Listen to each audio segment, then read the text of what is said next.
Suicide. Oh,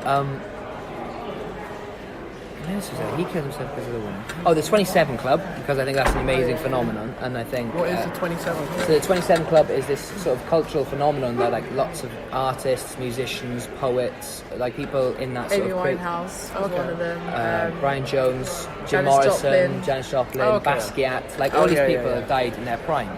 Kurt Cobain, Jimi Hendrix. Even like Mac Miller recently. Yeah, well, was he 27 or was he 28? That's something to Google, I think. How old was Mac Miller when he died? Technology. So yeah, the first one was male suicide. The second one was the 27 Club.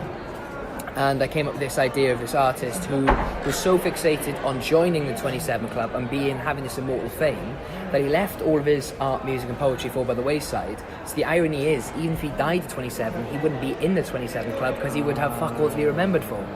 And the third one, which has actually given me grey hair and like sleepless nights, was I compiled a list of all the songs that have ever sort of helped me through a hard time, or been there for me, or resonate with me on some level. So there's like 26. Oh, Mac he was Miller. close. He just picked the post. Oh. Compiled this list of all these songs and bands that have helped me through dark times. So there must have been about 500 songs easily. Yeah. And I took lyrics from each of the songs and I compiled it into a coherent monologue. Oh, wow. So, I mean, like, I'd cut up lyrics and they were all over my bedroom floor, like, and I was just rearranging them in this decoupage fashion. And my housemates would come in and be like, you look unwell. I'm like, I haven't slept for 3 days, I'm talking about 19 Red Bull, and the words are speaking to me, I'm hearing voices. But yeah, so then I spoke to Elliot and he said, well, why don't you merge them all into one? Make my life easier. So I had this character who was an artist and a musician and a poet, who was killing himself to join the 27 Club. He was leaving behind his girlfriend, which, like, everything is about love, and like everything boils down to just saying 3 words to each other, and that we all know what those 3 words are. And he spoke primarily in poetry and lyrics. Oh. Yeah, I mean, like, my brain melted. Do you know what I mean? So that's what I was we were gonna meet up last time, but that's what I was doing, and it ran for like 4 days. Okay. In the start of December. Okay. Yeah. It went really well. It went well, that's good. So, when you went to Mind Over Matter, because I met you at Mind Over Matter. That's right, yeah. Was it your... How did you hear about Mind Over Matter? So, I was in college, and I was having a particularly bad time. Like, me and my ex-girlfriend had just broken up. And I was sort of just going through the motions in college and sort of life, and things are getting to me, and not simply because of that, but lots of different things. And one of my favourite artists is Disraeli. Okay. And he was there that night, and I saw on his Instagram that, like, he posted, like, come down for open mic and I'll be there. I was like, fucking right, that is what I need right now. So I need to be in a room with other miserable people saying words, and so I went down, and I was on my own. Just to see the chance of Disraeli and to speak and do some poetry in sort of public, because I don't really do it. I've only started writing poetry quite recently, maybe the summer before I went to college is when I actually sat down and recorded myself doing a poem. So what was it that made you want to start writing poetry? Or well, I've always been interested in, I'm a massive rap fan. Okay, huge. I mean, like, when I was in year 6, I shaved my head and dyed it peroxide blonde. I was the real Slim Shady. Do you know what I mean?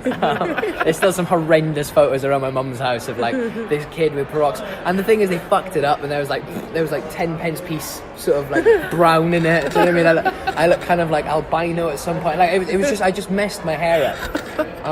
But that was because of rap, and I love the use of language, and I find it so creative and so passionate. And I'm a big sort of rock fan as well and stuff like that. And that's where a lot of passion and drive comes from. And you look at through the ages, there's some beautiful music. But I found in rap to sort of navigate the words and the beats so eloquently. Yeah. That's what got me into it. And I think I was off work. I was a support worker at the time. And I just suffered this massive panic attack, the first one I've ever had, to the point of I was like, I think I'd worked like 60 hours that week, or maybe like 65, and I got home and I'd been in work for like 3 consecutive days, and nights you do sleeping shifts. And I laid down in my bed and I was just like sort of drifting off and trying to like unwind, and then boom, like it felt like someone punched me in the heart, and I like couldn't breathe. I honestly, like, I'm not a religious guy at all, but I made my peace with God. I was like, right, if you're up there, do you know what I mean? Help me out there. I'm sorry for every bad shitty thing I've done, just love me. Take me in your arms. And I kind of did that, man, and it was so scary because I actually thought I was going to die, and then like I must have got to the point where I just passed out, and I woke up the next morning and like my chest was in pain, and I thought like, Christ, I've had like a stroke or something, do you know what I mean? So I rang my parents and I went to hospital and did all these tests, and they just said, no, this is what it was. It sounds like a pretty bad one, and at that point, like, I never experienced that on that level. And I, to be honest with you, when I heard the word anxiety, the only people around me who said I have anxiety or anxiety issues or disorders or whatever were the people that I didn't really believe almost. And that sounds awful, but I mean, like, they would almost use it as a defense. It was like, do you know what I mean? Yeah. Things they don't want to do, and now have, you know, a person who's got some sort of like anxiety disorder, I almost resent them a little bit for doing that. Do you know what I mean? Because they're absolutely using that as a tool rather than going like, this is something I've got genuinely. Yeah. So I didn't believe it. When the doctor said you've got anxiety, I was like, no way. I'm telling you, I've had some sort of cardiac arrest. But yeah, so I was off work for 2 weeks, and I was just in my house. I was staying with a friend at the time, one of my mentors, who is absolutely, truly wonderful woman, Viv Buckley. I was staying with Viv, and she was in work, and I was just around the house on my own, just doing nothing, just sort of like living in this fear. So I just started writing down what it was that was getting to me, and sort of what was on my mind, or how I was trying to articulate how I felt. And I ended up writing this poem, and it was the first poem I recorded, actually, which is on my Facebook. And I recorded it because I thought, like, I want to share this, and I don't think just seeing the words would do it justice on how I feel. Like, it's important when you're a poet, I feel, to say the words as well. You know, it's all well and good writing it down, but when you say it and embody it, then it becomes something else. So I recorded it, and I put it on Facebook. It was this massive sort of leap of faith. Mostly because I just wanted my ego stroked at the time as well, because I was suffering, kind of thing.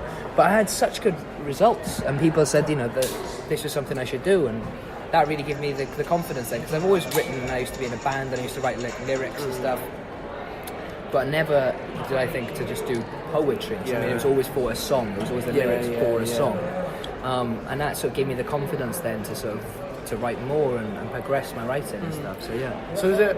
And you're also an actor. So was it acting that you wanted to do first, like, and then obviously the poetry came in second? So have you always wanted to be an actor, or is this? Since I was about 2 years old. I mean, I did this thing called Stagecoach, and I know Stagecoach. Yeah, you know.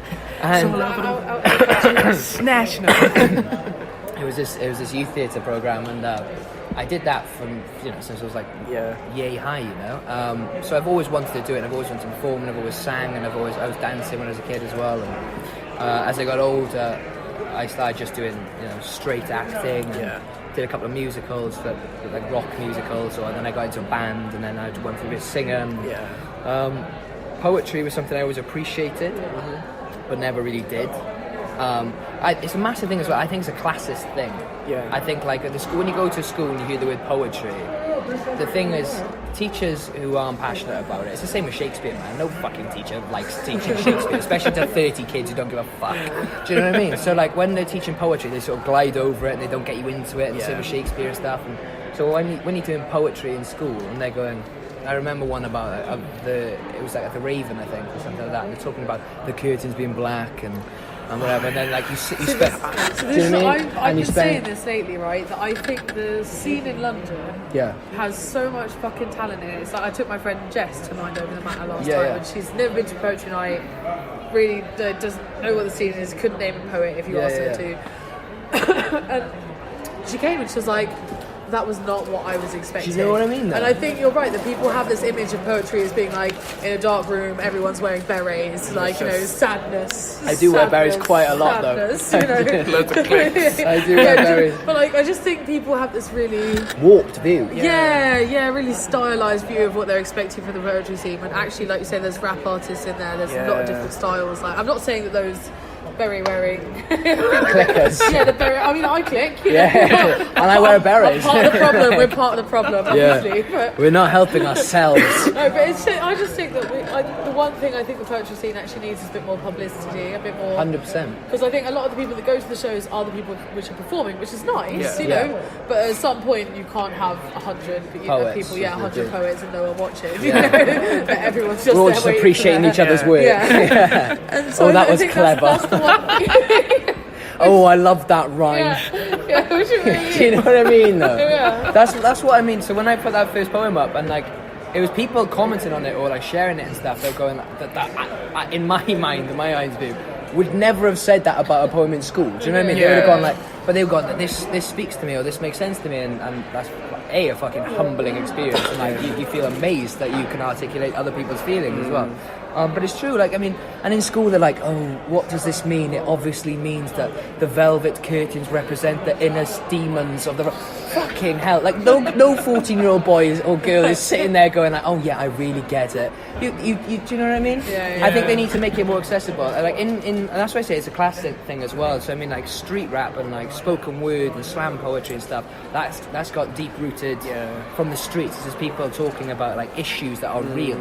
And I think when you go to different schools, I mean, like Eton and Oxford, that poetry to them is like it's second nature, because they're taught to speak lovely from this side, and they're so well spoken, and they say this, they rattle off some Byron, and it's beautiful. But like the people writing the poems, like Byron's a naughty bastard. Do you know what I mean? Like, he was a wonky bastard. So like But you know, I think a lot of really great art, like you know, poetry, whatever. I think a lot of great art comes from people that are a little bit fucked up. It's true. Like Oscar Wilde, stuff like that. Like, there are some really miserable people that did some very beautiful things. Like Sylvia Plath. Do you know what I mean? But that's what in my solo show I said. There was a line I wrote, and it was like, how can you be a tortured artist without the torture? And it's so true. I mean, like, we start to appreciate damage. Right, copyright Brandon Ashford. So anyone listening to this podcast, if that fucking crops up, I will know, and me and Jeff will sue. It's true though. It's true. Like we start to romance and romance. Oh fuck! I can't even just get the words out. Romanticize the broken among us, like Jim Morrison and Kurt Cobain and Jimmy, and this links into the 27 Club, and we go like, oh, they made such wonderful art, but they were fucked up and on heroin and they died at 27, boo-hoo, but we still love their music. And like, rather than, do you know what I mean? And we do tend to sort of veer towards those people, because I think they almost reflect parts of us that not necessarily that people. Vulnerability and stuff, do you know what I mean? Or like we were saying earlier about speaking truth, not just putting something together that you feel like people want to hear, or you feel like you might put something together that you're like, nobody's going to want to fucking hear this because it's that raw or that angry, and that actually something like that does tend to people listen to nerve, because they can't, in a way. Somebody told me once that I articulated how they felt, but they just couldn't describe what that was until they listened to something I'd said, and that like, for me. Do you know what I mean? And that moment, they actually picked up the line as well. And I was like, that's mad. I've been living in your head for 3 years.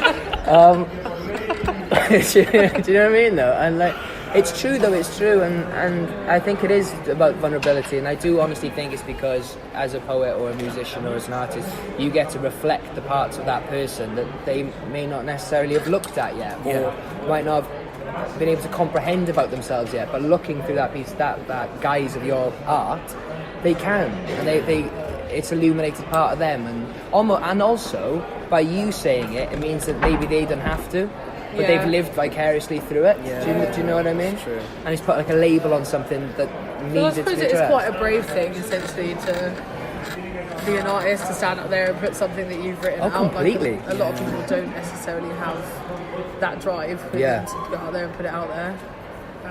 So I was saying, like I've said, I only started writing since September, and I remember coming back from a show. Do you know this poet called Rudy Francisco? He's an American poet. I've heard of him, So I went to a show of his. I've followed his work since 2012, 2013. Like, so here we are, 7 years later, finally doing a show in London. Didn't get anyone to go with me. I was like, anyone want to come see a poet? No. So I went by myself, and it turned out cool. He liked him. I should have invited you, really. Should have invited. But so I came back, and I had this book that he had signed, right? I was like so happy he had signed it.